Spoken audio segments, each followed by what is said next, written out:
الحمدللہ رب العالمین والصلاة والسلام علی سید الانبیاء والمرسلین اما بعد فاعوذ باللہ من الشیطان الرجیم بسم اللہ الرحمن الرحیم۔ السلام علیکم ناظرین، میں محمد عابد خان ہوں اور آپ یوٹیوب چینل دیکھ رہے ہیں۔ ناظرین، آج 12 نومبر ہے، بدھ کا دن ہے، اور آج ہائی کورٹ میں اسلامی نظریاتی کونسل نے جواب جمع کروانا تھا وہ کویسچن کا کہ آپ کی تو لمٹ ہی نہیں تھی، آپ کا تو یہ کرائیٹیریا ہی نہیں تھا کہ آپ NCCIA یا کوئی اور ایسا ادارہ کہ جو آپ کی جورسڈکشن سے باہر ہو، آپ کی حدود سے باہر ہو، آپ اس کا کیس لیتے اور اس کو رائے دیتی۔ تو اس کا جواب دینا تھا، جمع کروانا تھا، اور وہی ہوا جو ہم نے کل بتایا تھا۔ اسلامی نظریاتی کونسل نے کیا جواب دیا؟ آئیں بائیں شائیں ادھر ادھر کی، اور پوری کوشش کی اسلامی نظریاتی کونسل کے وکلاء نے کہ جو ججز ہیں، محسن اختر کیانی صاحب آنریبل جج ہیں، ان کی توجہ کسی اور طرف مبذول کروائیں کہ گستاخی کی ہے کہ نہیں کی، یہ کیا کہ نہیں کیا۔ لیکن یہ بڑی کامیابی ہے انجینئر محمد علی مرزا صاحب کے وکلاء کی کہ انہوں نے کیس کو اس طرف جانے نہیں دیا، بحث کو اس طرف جانے نہیں دیا، اور کہا کہ یہ ایشو ہی نہیں ہے۔ ایشو تو یہ ہے کہ آپ کی حدود بنتی تھی یا نہیں، آپ کا یہ قانونی حق بنتا تھا کہ نہیں بنتا تھا کہ آپ NCCIA کو رائے دیتے۔ بہرحال جو آنریبل جج ہیں محسن اختر کیانی صاحب، ان کے جو ریمارکس آئے، کمنٹس آئے، وہ ایسے ہی تھے کہ جیسے وہ اسلامی نظریاتی کونسل کا جو فیصلہ ہے وہ کل عدم قرار دے دیں گے۔ اور لیکن پھر جو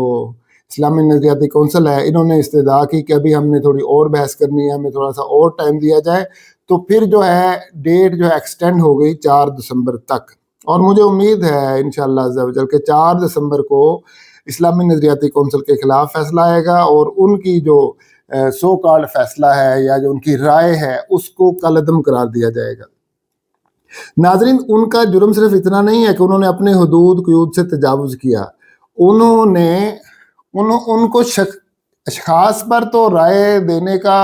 ان کے لیے ان کا حق ہی نہیں تھا کہ وہ کسی شخص پہ اپنی رائے دیتے، وہ شخص پہ رائے دے ہی نہیں سکتے، وہ تو نظریاتی کونسل ہے۔ اب نظریات سمجھتے ہیں، نظریات کا مطلب ہوتا ہے کسی نظریے پہ رائے دینا، کسی نظریے پہ رائے دینا، کسی کنسیپٹ پہ رائے دینا، جیسے سود حلال ہے یا حرام ہے، یا کون سی سود کی شکیں جو ہے حلال ہے، کون سی حرام ہے، یا اس کو حلال قرار دیا جا سکتا ہے یا نہیں قرار دیا جا سکتا۔ اس طرح کر کے اسلامی بینکنگ جو ہے، یہ اس کی کیا اسلام میں اجازت ہے یا نہیں ہے، یعنی اس طرح کے جو کنسیپٹس ہیں، نظریات ہیں، اس لیے اس کا نام ہے اسلامی نظریاتی کونسل۔ اب یہاں کیا جی، اسلامی نظریاتی کونسل ہے، اور وہ کیا کر رہی ہے؟ وہ ایک شخص پہ اپنی رائے دے رہی ہے۔ میں نے جب یہ فیصلہ سنا یا مجھے پتا چلا کہ جی اسلامی نظریاتی کونسل کی طرف یہ کیس چلا گیا، اسی وقت میں نے کہا کہ یہ کام خراب ہو گیا اور اسلامی نظریاتی کونسل پھنس جائے گی اور NCCIA بھی پھنس جائے گی۔ اور ایسا ہی ہوا کہ یہ جو ہے اپنے ہی دام میں سے یاد آ گیا کہ ان کو تھا اس بات کا کہ ہم میڈیا پہ آئیں گے، اور میڈیا پہ آنے کا شوق لے ڈوبا ان کو کہ ہم میڈیا پہ آئیں گے۔ اچھا، ایک بہت امپورٹنٹ بات اور ہے، جیسے اسلامی نظریاتی کونسل صرف صدر جو ہے وہ اس کو مراسلہ بھیج سکتا ہے، یا پرائم منسٹر، یا وزارت اسلامی، وزارت قانون، وزارت مذہبی امور، یا صوبائی اسمبلیاں یا قومی اسمبلی، یعنی یہ لوگ اس کو مراسلہ بھیج سکتے ہیں کہ ہمیں رائے دو، یا اسلامی نظریاتی کونسل بذات خود کسی قانون پہ، کسی نظریے پہ یا کسی قانون پہ خود اپنی رائے دے سکتی ہے کہ یہ چیز ٹھیک ہے یا نہیں، جیسے زنا کی حد ہو گئی، یا اور یعنی اس طرح کر کے جو مسائل ہیں، جیسے چوری کی سزا ہو گئی، وہ بتا سکتی ہے کہ یہ چوری کی سزا آپ نے صحیح لگائی ہے یا نہیں لگائی۔ تو یہ ان کی حدود ہے کہ نظریات پہ بحث کرنا، کنسیپٹ پہ اپنی رائے دینا، اور وہ رائے کس کو دے سکتے ہیں؟ وہ صدر کو رائے دے سکتے ہیں، وہ وزارت قانون کو اپنی رائے بھیج سکتے ہیں، وہ وزارت مذہبی امور کو اپنی رائے بھیج سکتے ہیں، وہ قومی اسمبلی کو رائے بھیج سکتے ہیں، وہ جو ہے وہ صوبائی اسمبلیوں کو اپنی رائے بھیج سکتے ہیں، یا وہ جو گورنر ہے، کیونکہ گورنر بھی جو ہیڈ آف دا اسٹیٹ ہوتا ہے، اس کو بھی اپنا وہ رائے دے سکتے ہیں۔ لیکن انہوں نے کیا کیا؟ انہوں نے بہت بڑا بلنڈر کیا. انہوں نے کیا کیا, انہوں نے رائے بجائے صدر کو دینے کے یا دیگر جو میں نے نام لی آپ کے سامنے ان کو رائے دینے کے, انہوں نے اخبار میں اپنی رائے دی. جی ہاں جناب والا, یہ بہت بڑا بلنڈر کیا انہوں نے اخبار میں. یہ کیا چیز ثابت کر دی؟ یہ ثابت کرتی ہے شہرت کے بھوکے. اس کا مطلب یہ ہے کہ یہ لوگ جو اخبارات میں اپنا وہ پرچہ نکال رہے ہیں, اپنی رائے دے رہے ہیں, چینلز پہ بار بار آ رہے ہیں, اس کا مطلب ہے شہرت کے بھوکے ہیں. صرف سستی شہرت حاصل کرنے کے لیے انہوں نے وہ اخبار میں اپنا پورا جو ہے وہ رائے دی اور چھپوایا اپنی رائے کو, اور پھر اس رائے کو فیصلہ کہا. یعنی یہ دیکھیے کہ رائے کو فیصلہ کیوں کہا, کہ جب آپ کو فیصلہ دینے کا اختیار ہی نہیں دیا, ٹھیک ہے, کجا آپ اپنے طور پہ بہت بڑے عالم ہیں, مفتیان ہیں, ڈاکٹر ہیں, جو مرضی ہیں, لیکن جب آپ کو اختیار ہی نہیں دیا کہ آپ فیصلہ نہیں دے سکتے, آپ کسی شخص کے خلاف اپنی رائے نہیں دے سکتے, آپ صرف نظریے پہ کنسیپٹ پہ بات کر سکتے ہیں, تو جب آپ کو اتنی حد میں رکھا گیا ہے تو آپ نے اپنی حد کو کراس کیوں کیا؟ قرآن پاک میں ہے نا, وَتِلْكَ حُدُودُ اللَّهِ, اور یہ اللہ کی حدیں ہیں, وَمَن يَتَعَدَّ حُدُودَ اللَّهِ فَقَدْ ظَلَمَ نَفْسَهُ, اور جس نے اللہ کی حدود کو کراس کیا اس نے اپنی جان پر ظلم کیا. میں یہ نہیں کہتا کہ یہ اللہ کی حدیں ہیں. اسلامی نظریاتی کونسل جو ہے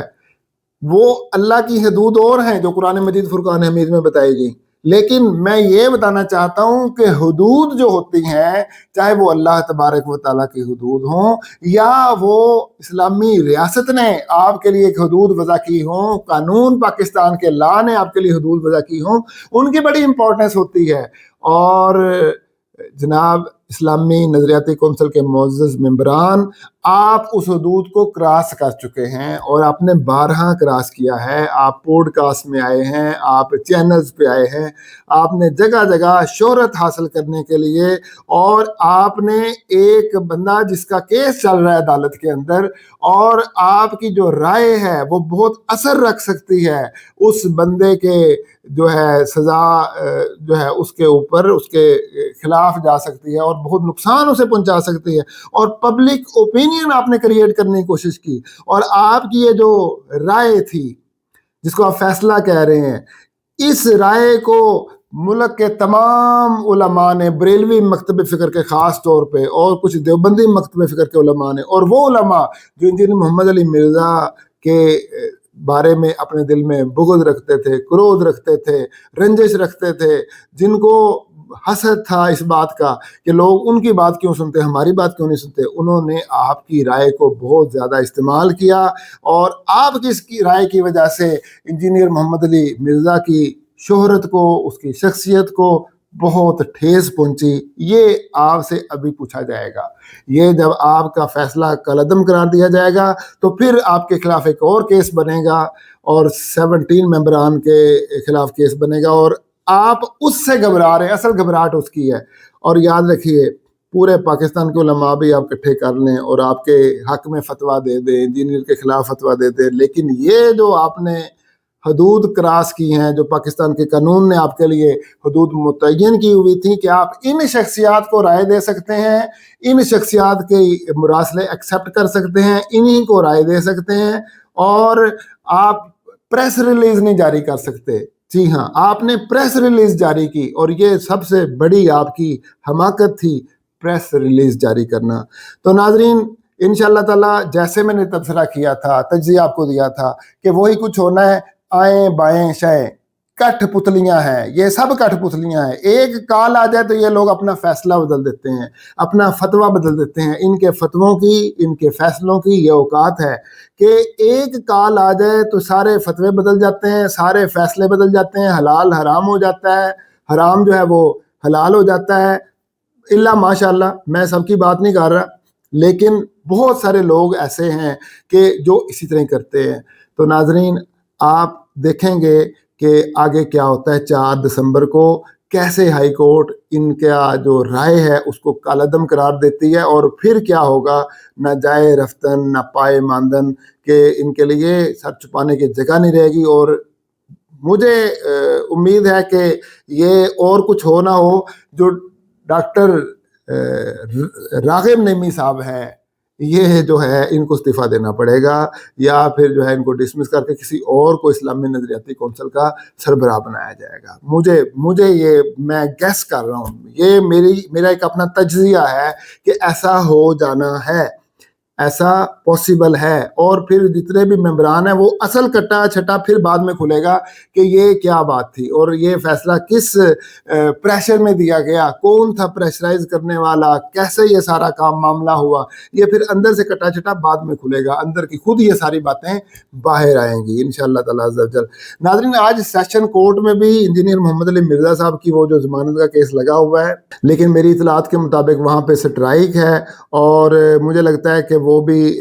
اب تاریخ آگے کی ڈل جائے گی اور ہوگا کچھ بھی نہیں۔ اور دوسری بات یہ ہے کہ جو انجینئر محمد علی مرزا صاحب کے خلاف وکلاء ہیں وہ جتنی مرضی ویڈیوز بنا لیں آ کے، یہ ہو جائے گا، وہ ہو جائے گا، اس طرح ہو جائے گا، اس طرح ہو جائے گا، آپ نے بالکل نہیں گھبرانا، کچھ نہیں ہونے لگا۔ انجینئر محمد علی مرزا صاحب بے قصور ہیں، اور دیکھیں اللہ تبارک و تعالیٰ کے ہاں اللہ بہتر جانتا ہے کہ کس کا کیا قصور ہے، وہ قیامت والے دن ہمیں پتہ چلے گا۔ شرعی لحاظ سے ہم نے دیکھنا ہے، قانونی لحاظ سے ہم نے دیکھنا ہے کہ قانونی اور شرعی لحاظ سے جو ان پر یہ ایلیگیشن لگی ہے، میں یہ دجال والے مسئلے کی بات کر رہا ہوں، صرف دجال والے مسئلے کی بات کر رہا ہوں، باقی کسی مسئلے کو میں ٹچ نہیں کر رہا، باقی کسی مسئلے کی میں بات نہیں فی الحال کرنا چاہتا، صرف دجال والے مسئلے کی بات کر رہا ہوں۔ اس میں جو انجینئر محمد علی مرزا پر لگی ساری ایلیگیشن جسٹ پھنسانے کی کوشش کی گئی، جسٹ تعصب، جسٹ جو ہے یہ عیاری اور مکاری کے ذریعے ان کو پھانسنے کی کوشش کی گئی۔ حالانکہ یہی علماء اگر اصلاح کرنا چاہتے تو ہزار ہاں طریقے تھے اصلاح کرنے کے، ہزار ہاں طریقے تھے مسئلے کو سنبھالنے کے، ہزار ہاں طریقے تھے۔ اور میں ایک آپ کو یہ بھی بات بتانا چاہتا ہوں کہ انجینئر محمد علی مرزا صاحب جو ہیں ان کو اس طرح کے جو یہ وائلیشن ہو رہی ہے، اس میں بڑا کردار ہے یہ علماء کا، بہت بڑا کردار ہے۔ اس پہ بھی میں انشاءاللہ تعالیٰ کو ویڈیو بناؤں گا کہ کیا کیا کردار ہے، وہ کیوں اتنا جو ہے اگریسو ہو گئے ہیں، کیوں اتنی ان کی زبان میں یہ اس طرح کی چیزیں آ گئی ہیں۔ یہ اس میں بھی بریلوی اور دیوبندی علماء کا، اہل حدیث علماء کا بہت بڑا کردار ہے۔ اس پہ بھی میں انشاءاللہ تعالیٰ ویڈیو بناؤں گا، اور امید رکھیے گا انشاءاللہ تبارک و تعالیٰ انجینئر محمد علی مرزا صاحب جو ہے وہ بری ہوں گے اور باعزت بری ہوں گے انشاءاللہ تبارک و تعالیٰ۔ یہ میرے اللہ تبارک و تعالیٰ نے میرے یعنی یوں سمجھ لیجیے کہ دل میں بات ڈالی ہے، اور انشاءاللہ اس پہ بھی تفصیلاً بات ہوگی کبھی کہ کیوں میں انجینئر محمد علی مرزا صاحب کے یعنی کہ حق میں ویڈیوز بنا رہا ہوں، اس کی کیا ریزن ہے۔ اس کے پیچھے دیکھیے صرف حق ہے۔ اللہ تبارک و تعالیٰ نے خاص طور پہ مجھے یہ سوچ دی کہ ایک بے گناہ شخص پھنس گیا ہے، اور اس بے گناہ شخص کو جو ہے وہ بچانا ہے، اور تم کوشش کر کے یہ کام کر سکتے ہو۔ تو میں نے کہا جو اپنی حد تک میں جو کر سکتا ہوں، مجھے اللہ تبارک و تعالیٰ نے ایک علم دین کی سمجھ دی ہے، مجھے اللہ تبارک و تعالیٰ نے ایک مفتی گھرانے میں پیدا کیا، میں خود مفتی ہوں، میرے مطلب کہ والد، دادا پردادا ٹول آخر یعنی کہ سارے جو ہے پیچھے تک جو ہے وہ سارے علماء دین تھے۔ تو میں نے کہا کہ اگر میں نے اپنا حق ادا نہ کیا اور ایک بندے کو بے گناہ سزا ہو گئی، تو پھر عابد اور کسی کو کوئی پکڑا جائے نہ پکڑا جائے، تیری پکڑ ضرور ہوگی۔ تو یہ مجھے بار بار انڈیکیشن مل رہی تھی، بار بار انڈیکیشن مل رہی تھی، اور بار بار مجھے جو ہے یہ چیز جو ہے بار بار میں کئی دن تک سو نہیں سکا، صرف اس وجہ سے کہ انجینئر محمد علی مرزا صاحب پہ ناحق ان کی گرفتاری ہو گئی ہے۔ تو اب تم نے کیا فیصلہ کرنا ہے؟ ایک طرف تمہاری برادری ہے، ایک طرف تمہارا